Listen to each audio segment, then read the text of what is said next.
tous amis fanatiques Blaster Vision. Blaster Vision, on connaît déjà. Son émission qui chita sur radio, télé, Port-au-Prince Plus. Radio, télé, Port-au-Prince Plus. C'est la Blaster Vision chita. Sur plusieurs networks. YouTube, Facebook, Roku et 4 différents channels dans New York. Dans Verizon, il y a un Optimum, et Spectrum, et il y a un Dish qui relève ACN. Sol chita sous tout dans New York.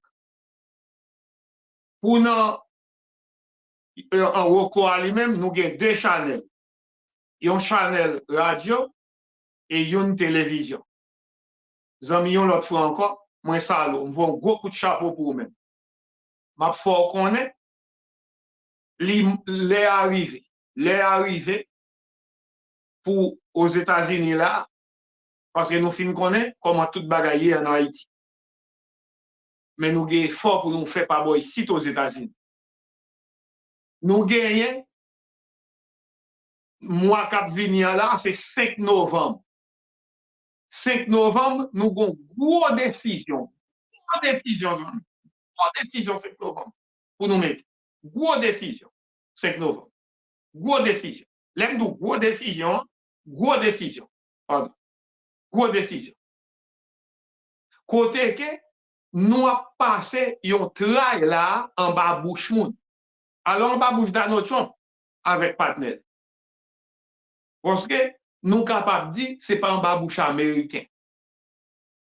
Parce que quel américain noir, quel blanche, quelle que soit l'autre nation, tout camp est bon côté.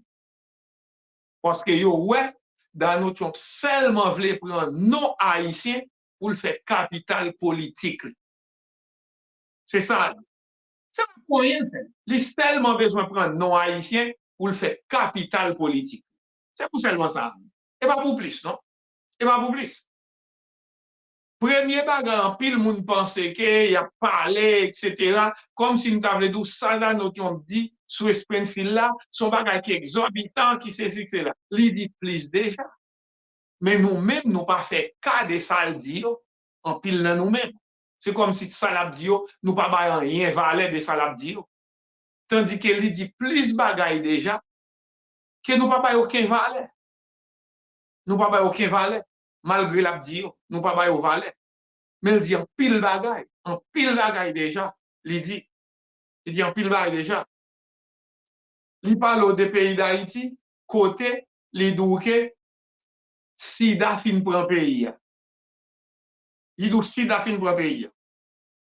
Kounya là, pour Biden a prend moun sa yo a pomper par boy ici, ou bien passer sous frontière, etc. So maladie sida ça t'a rentré ici, yo pral bay tout moun pa boy ici, c'est tant comme t'avle dou moun pa boy ici a prier pour yo mourir. Death wish. Il a prié pour yo mourir. C'est yo souhaité pour yo mourir. Yo souhaité pour yo mourir. Death wish. Yo souhaité pour yo mourir. C'est ça le dit. Sa propre bouche li, c'est pas yon moun k'ap dit mais ça le dit, non? Parce que gende parfois l'air de bagay, surtout si ou même haïtien c'est trompeur ou bien c'est méga, ou dit ah pas vrai qu'il a te dit. Eh bien, m'a fait autant de à propre bouche li parce que si tout nous même personnellement trompeur, l'air dit nous comme ça que mais on bagay monsieur dit, premier bagay nous qui dit qui l'est, qui côté, qui l'autre étendel. C'est premier bagay nous dit. Alors pour ouais, américain lui-même tout mettre ensemble avec nous pour faire couillon connaît pour ouais si bagay ça suspend. Que vieux non y a plagué sous de nous. Mon joint haïtien qui style campé bon côté le cap discuter pour lui. M'bral faut entendre pour bouche, c'est pas un monde.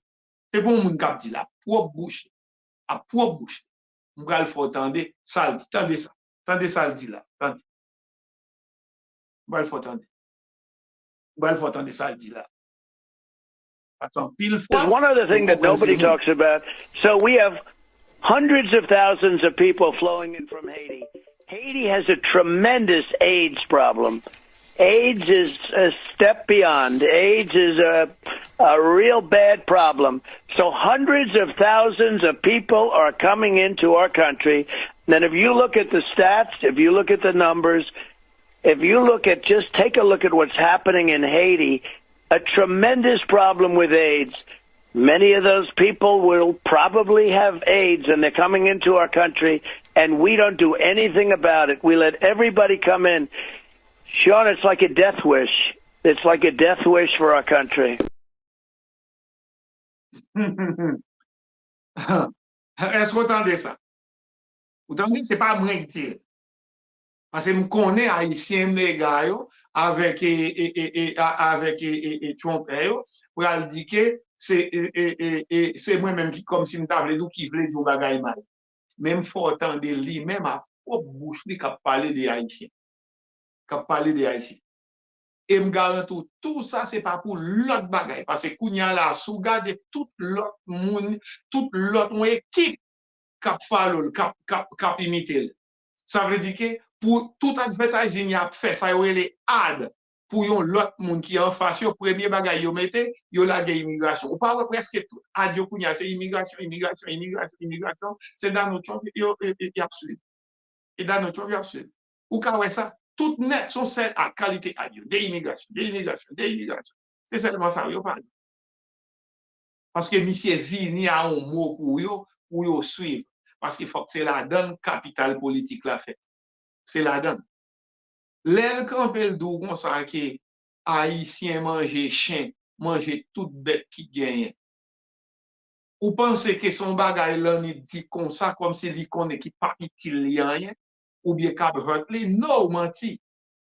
Parce qu'elle connaît que les gon paquet équipe trompé avec méga derrière, c'est ça yo vle tande. So ça yo vle tande, les wap fait yon bagay c'est son bail. C'est ça. Pour question de la votre moun qui ou dit bagay là, c'est pas qui garde moun. Pas qui garde moun, ça pas intéressant. Mais ou même qui besoin faire capital politique là, soit joindre qui bon pour ou que ou joindre un paquet ou gon paquet moun k'ap suivre ou dire mais sans pas rendre compte pendant ce temps ou ap ramasse son bord ou gon paquet l'autre k'ap sorti dans l'autre bord. Est-ce que situation pendant ce temps ou ap rale on paquet l'autre monde pendant ce temps tout gon chaque haïtien qui te gen doit penser pour voter pour qui ça fait kounya yo tout rale l'école yo dit ah monsieur m'ta vle voter vrai mais et pour un tel m'pa ka faire parce que Jean la bagay là ça a tout dit s'entendez ya moun nan obligé rale l'école oui il va à l'école il va gen choix non il va gen choix il va à l'école il va à l'école il va aucun choix l'obligé rale c'est situation ça bagay yo réellement bagay yo pas douce non yo pas douce ba yo pas douce non ba yo pas douce et yo pas facile ba yo difficile parce que kounya là c'est seul bagay ou pas ka virer yon nouvelle dans télévision ou pas joindre li gon parti là dedans qui dit haïtien c'est ça monsieur souhaité pour nous alors pendant ces temps ou style joindre haïtien qui dou yo c'est chompé ou c'est méga haïtien on seul bagay moi me dit haïtien ça yo pas d'être être haïtien yo ta supposé aller dans l'archive nationale dans le pays d'Haïti pour yo chercher non haïtien ça yo dans le pays d'Haïti pour biffer et effacer l'archive nationale. Ça veut dire que pour haïtien ça puisqu'il est un citoyen, sur le pas rien pour le pays d'Haïti, so s'il arrive dans le pays d'Haïti, c'est pour considérer le pas acheter tel pas qu'à foncer des bagailles, raison parce qu'il pas aucune nationalité en Haïti dans ça. Effacer non complet, effacer parce qu'on pas digne d'être haïtien. Et si tu as un nom pour tabac, c'est Konzé pour ta relo. C'est Konzé pour ta relo. C'est Konzé. Mais peut-être ou fait, c'est parce qu'on dit que ou même ou c'est citizen. Pas vrai? C'est ça, ou c'est citizen. Eh bien, t'es mal fort attendre question des citoyens, ça cap passer. T'es me chercher le bout là, pour moi, si m'ta joindre, He has said very clearly that he is going to deport immigrants who are here legally. But he said something else that's even more outrageous, and that is what is reflected in Stephen Miller's social media post. And that is that he will expel and denaturalize American citizens who were not born here. Mika and Joe, there are over 25 million American citizens who are naturalized, who are law-abiding, who are taxpayers, who have families in this country. They are fathers, they are mothers, they are children. They are our neighbors. They are American citizens. And back in the Trump administration, they set up an office in the Justice Department to denaturalize American citizens. And not just those that were convicted of crimes. Those are already subject to denaturalization if they've done some very violent crime or obtained their citizenship unlawfully. We're talking about a massive increase in the number of people that they try to ship out of the country on false pretenses because perhaps they don't like the countries from which they came. Can you imagine what that means for the fabric of this country when American citizens who are here lawfully, who are living their lives with their families, can one day wake up and find themselves denaturalized and deported? And now that the Supreme Court has said that the President of the United States, Donald Trump, if God forbid it were to be him again, can do whatever he wants in the office of the presidency with immunity, this is a recipe for mass expulsions of American citizens. Ambassador Rice, good morning. We should underline the message you just highlighted, which was less than a year ago from Stephen Miller, not some random guy, not a random podcaster. This is a guy who creates immigration policy famously, infamously for Donald Trump when he was president and would again in a new Trump administration, saying again, we started a new denaturalization project under Trump in 2025, expected to be turbocharged. And as you say, we're talking about people here legally. In the case of these Haitian immigrants, they are here legally, so they have moved from talking about rounding up illegal immigrants, people here illegally, and expelling them from the country, to expelling people who live here legally. And I'm curious what you make of Donald Trump's running mate, Senator J.D. Vance, who represents the very town and the people in it he's attacking, putting these people at risk and standing by while the guy he's running with says he would pull them out of the country. Well, I want to just underscore, Willie, people who are here legally, yes, but also now American citizens.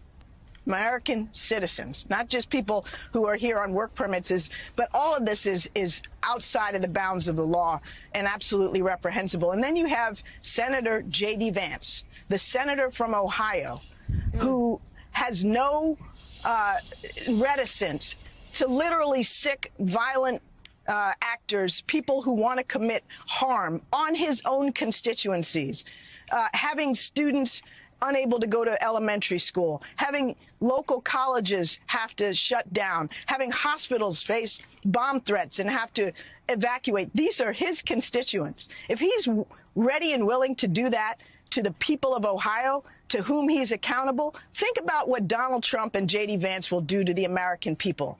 They are clearly signaling every day in every way that they have no intention of serving the American people and governing on behalf of all of us. But they are willing to divide, use fear, sick violence on populations that they don't like, and pretend to be serving as leaders of this country. It's outrageous. And, let's see what they're doing, and not just what they're saying, but what they're doing every day. And what they're doing every day and what they're telling us is that they just don't care about the vast majority of people in this country. Ambassador Rice, Simone Sanders Townsend here. I want to drill down on something you said in terms of the lawlessness, if you will, the ticket to lawlessness that the Supreme Court has essentially given a president. Denaturalization is stripping someone of citizenship, and frankly, it is rare. It has happened in the past, but it is very rare. And what Donald Trump and J.D. Vance and Stephen Miller are saying is they will turbocharge this in a potential next Trump administration. Can you just tell people at home how there are no guardrails that will be able to stop a Trump Department of Justice if this is what they would like to do, because legally they can currently, if they would like, a Department of Justice can take a look into and challenge someone's citizenship? Yeah, there has always been the legal option if somebody committed a crime in getting their citizenship or a very serious crime thereafter, for the federal government to go through a process to denaturalize it. But that has happened in the past before the Trump administration in very, very, very small numbers in extreme cases. The Trump administration came in, set up this office of denaturalization, and the percentage of people being put through this process of investigation and then denaturalization began to wrap up quite rapidly and substantially. And now what they're saying is they're going to turbocharge that. They are going to take it as far as they possibly can. And with the Supreme Court saying that a president has literally no constraints on what he does in that office, then there is nothing preventing the federal government from literally, without due process, walking into people's homes and separating families if they don't like, you know, the color of the skin or the country of origin or the religion or you name it, of whomever it is who is here in this country legally as an American citizen. Can you imagine in communities across this country, people who have come from Latin America, from Africa, from Asia, from parts of Europe, from the Middle East, who are here legally, lawfully working, paying taxes, abiding by the law, loving their families, contributing to their communities, can wake up one day and find themselves no longer able. Nous capables de comprendre ça. Nous capables de comprendre ça, pas vrai? So, est-ce que vous suivez là? Ou même haïtien qui méga, ou bien qui trompe? Nous entendez, pas vrai? Nous entendez. Les saints, nous entendez. Nous entendez. Votre problème, comment nous faire arriver là, côté nous est là? Comment nous faire arriver là? Est-ce que le pays d'Haïti, tout bon, t'a privé nos situations pour tout côté puis milliers? Mon question me pose. Vous pensez ça? Ou pas penser qu'on réseau qui fait nous arriver côté nous là? En Dominicaine République là, yo prend ici en tant qu'on bête ou en bas tout trajet. Là yo prend yo, y a l'ondé pour yo vider yo sans manger. Nous avons une équipe qui dit yo gen 3 jours même 2 va quitter yo boire. Ça veut dire pas gen de l'eau, pas gen manger pendant 3 jours. Yo là y a drivé. Et puis gen ti vaca bon à garder en dedans ou déjà c'est pas même policier, c'est domestique policier. Ka gros bâton ka bat moun yo, ka bay au coup de pied. Si malandrin oui. Si malandrin oui. Moun so y a bay coup de pied, c'est moun qui ka bay au vale dans pays d'Haïti. Mais qui courir pour gang qui voye quoi au Saint-Domingue oui. C'est même moun ça qui te gros kaili en Haïti qui ton série de bagages qui tombe dans Saint-Domingue. À cause des gangs, oui, au couru, oui. Et puis c'est même moun sa yo. Kounya là, ti malandrin, ti vacabon dans Dominicaine République, égal qui joigne moyen, cap kick moun sa avec pied, oui. Cap bay au coup de bâton, oui, tout bagay. Mais comment nous faire arriver, c'est question ça, comment nous faire arriver là? Nous pas quoi gon raison, nous pas quoi pas comme ça, et pas comme ça ça arriver là, gon raison faire arriver là. Entendez Martin lui-même. C'est pas moi qui pral dit nous connaissons déjà, oui, mais il pral rappeler encore parce que nous oublions facile, nous-mêmes haïtiens. Nous oublions facile. Entendez comment nous-mêmes nous faire arriver là. Entendez ça. But American intervention in Haiti is a big part of the reason we're here today, and America has certainly been a key player in Haiti's long unfolding story. Haiti's independence was established in 1804 off the back of a slave revolt against the French rulers of the island. But in the years that followed, France would force the new nation to hand over most of its revenue as, quote, reparations for the revolution, which hampered Haiti's economic growth. At the outset of World War I, President Woodrow Wilson ordered the invasion and occupation of Haiti. He cited political instability and potential German influence in the region, but it was really Wall Street that benefited. America took control of Haiti's financial assets, literally removing gold bars from the Haitian National Bank and transporting them to New York, and installing a forced labor system on the island. American Marines and Haitian subordinates used a constant state of martial law, killing and torturing several thousand Haitian civilians between 1915 and 1934. America's eyes shifted toward the specter of global communism later in the 20th century, and the U.S. looked to prop up anti-communist leaders across the world, including in Haiti. Francois Duvalier, known as Papa Doc, was elected president of Haiti in 1957 with U.S. support, but his regime would turn autocratic.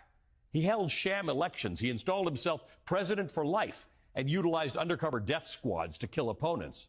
His son, known as Baby Doc Duvalier, succeeded him, employing many of the same tactics, and the two combined would rule Haiti from 1957 to 1986. All the while, they would continue to receive U.S. aid.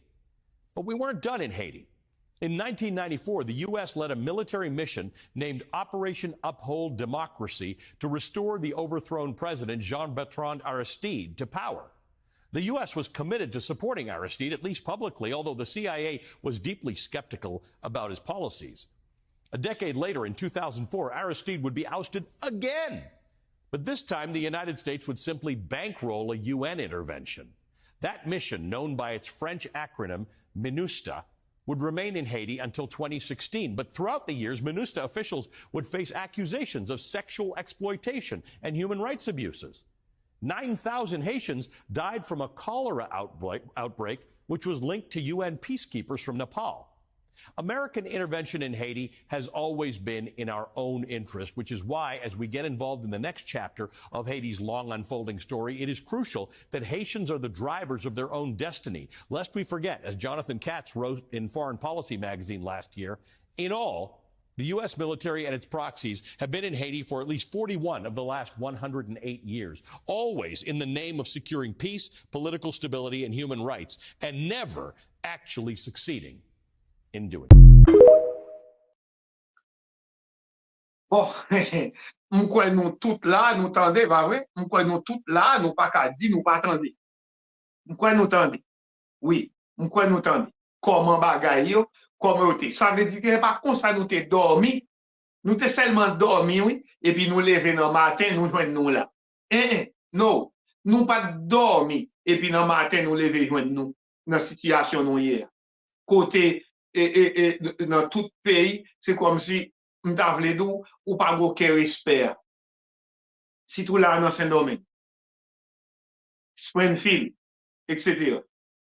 C'est parce que bagay yo pas comme ça pour nous, c'est pas comme ça yo te. Bagay yo pas comme ça. Mais bagay yo vin virer comme ça. C'est virer, oui, yo vin virer comme ça. C'est virer ou vin. So, 5 novembre à privé. 5 novembre à privé. Ou même qui pas konze, ou même qui connaît son moun, ou gen 2 sel pieds, ou pas gen 4.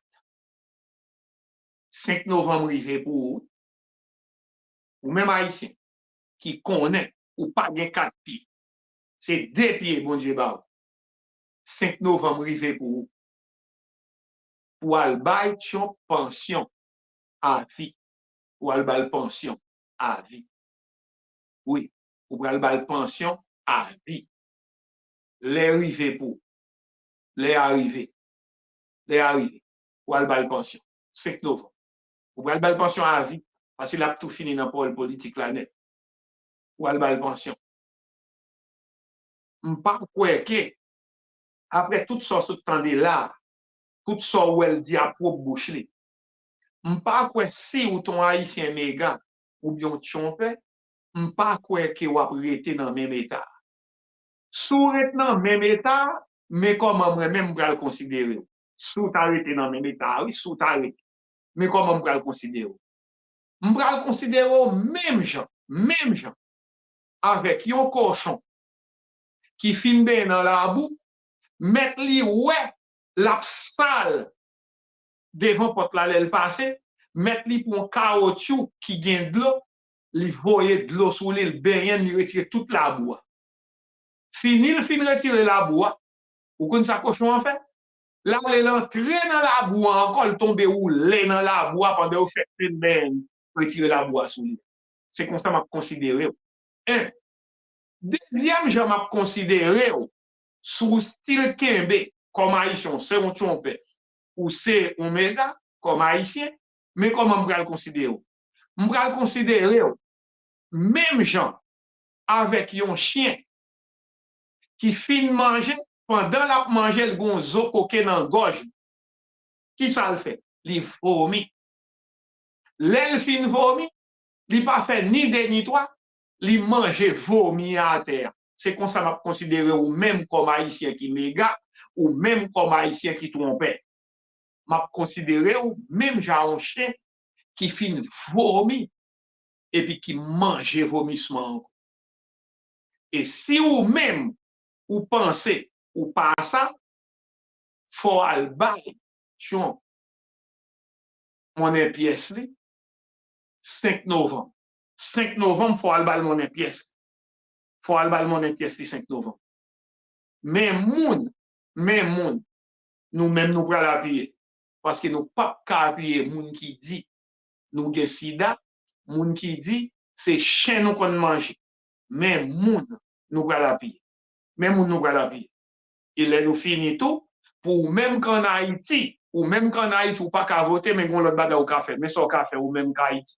Ou même qu'en Haïti, nous gagnons un ami qui gagne Copaïsa, qui fait vinaigre l'autre boato, et Saméja, et bien, besoin, même qu'en Haïti, acheter l'un gros pour vendre dans petit boutique, acheter l'un détail pour servir, faire toute bagaille. C'est là ma priorité, nous va rencontrer une autre fois encore. Songez, 5 novembre, oui, 5 novembre.